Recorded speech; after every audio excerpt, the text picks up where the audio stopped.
Yeah, welcome once again at Mr. O.G.B. I want to say thank you for giving us your time. And I want you to understand that we value the little support you are giving to us. And I want you to understand also that we are grateful for your support, at least by following us. We are so much grateful for that. And for that reason, we've promised you that we are not just going to be telling you our observations, but in any observation, we are going to be honest enough to tell you the reality. You know, perhaps reality based on our understanding. Maybe the reality might mean something else to you, but in our own opinion. So today we are going to actually look into the action of President Zelensky of Ukraine and Donald Trump, the president of the United States of America. We all know that a few days ago, Zelensky was in the US to sign mineral agreement with the government of USA. But here is what we've got to tell anybody that has the American presence in their soil. You've got to do one thing. One thing you've got to do is that make sure that in anything you are doing, you are not being partisan. You are not being backed by a single political party, but by the American peoples themselves. You know, if you look at all these scenarios, Zelensky is being accused of backing Democrats during the presidential rally that took place last year. And the evidence are there to, back it up. That is very wrong for Zelensky's side. Now, how about the Ukrainians in general? The reality here is that, in my opinion, I think that the Ukrainians made the wrong calculation. The thing is, if Ukraine think that Europe, because if you look at this entire saga, entire battles, you've got to, if you want to be honest to yourself, not just believing what the media is saying, but be honest in reality, you've got to agree with me that the ongoing war in Ukraine seems not to be Ukraine war, but actually not even American war, but European war, But here is the reality. If the Europe think that they love the people of Ukraine so much, that they cherish them, they want to treat them like brothers, they want to treat them like sisters, they want to bring them closer to themselves. And if they truly believe that Russia is maltreating the people of Ukraine, I think the first step to take is not to say, Ukraine, come and join NATO. But the first thing to do is, Ukraine, come and join EU. Because from joining EU, that is when the common man in Ukraine will benefit. That is where the most common man in Ukraine will benefit, because the person now will be able at least to travel to Germany and the rest of the European countries and work and, earn a living better than they are earning in Ukraine. But if you look at all these stories, the action and the words coming out of the leaders of EU and perhaps some leaders in US is come and join NATO. And what is NATO? What is the benefit that Ukraine is going to get from NATO? Military support and military alignment, not actually economic alignment. So that is where something is fishing, and that is where, if you are a Ukrainian, you've got to meditate along this line and see if actually this challenge, this war, is your war or another person's war.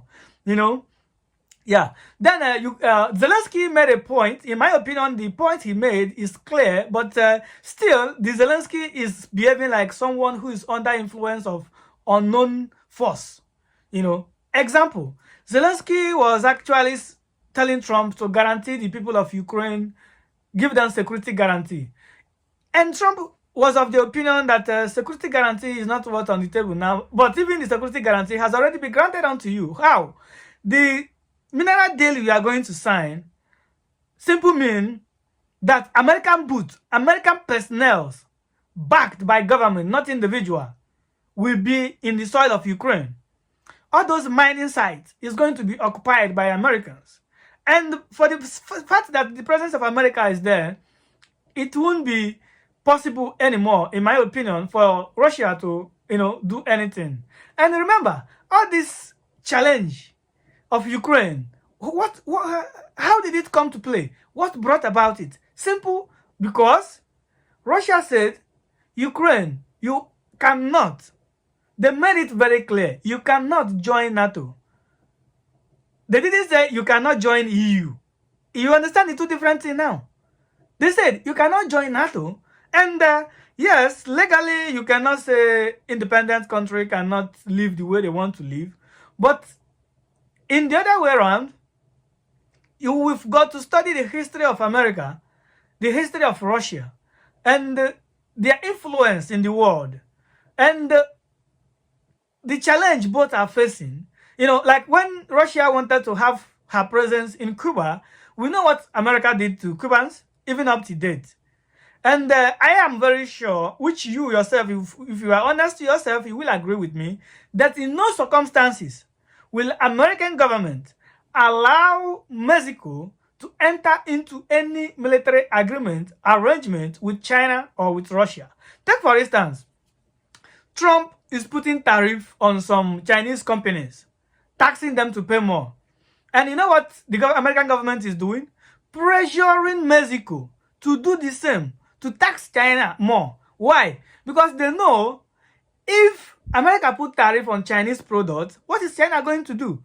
China is going to simply ship their products to Mexico and do what? From Mexico, they will bring it into the US. And that tariff that Trump put on the product will be of no effect. But if Mexico as well follow suit, do what America is doing, there will be no way for China to come in.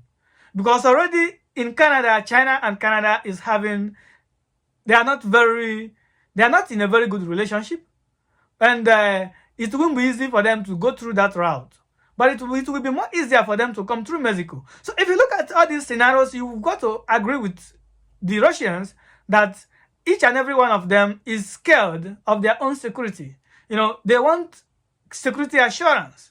And I believe strongly that once Ukraine withdraw from dreaming to be member of NATO, the idea of Russia invasion will be over.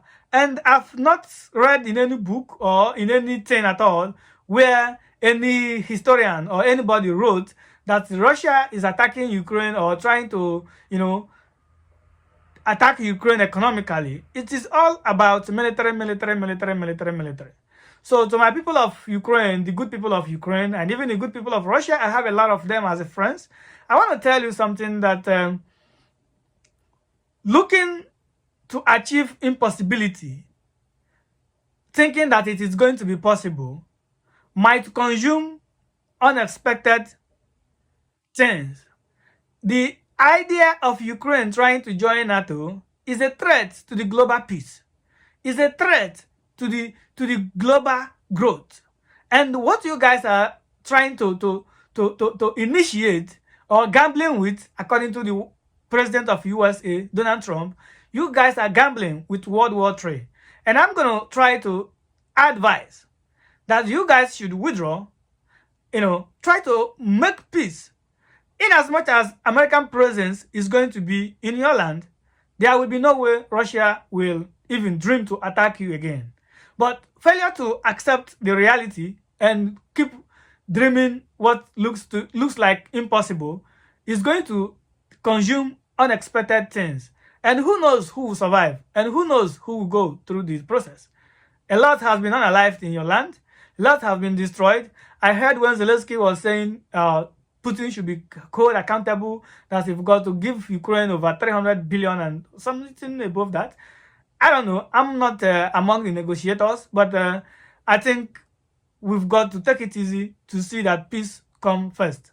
If you look at Korean history, peace was first achieved, to avoid conflict of unaliving people, to stop casualty. And for how many years now, they are in peace, even though there is still some kind of, but however, it is better than keep unaliving ourselves for no reason. Yeah, so thank you very much.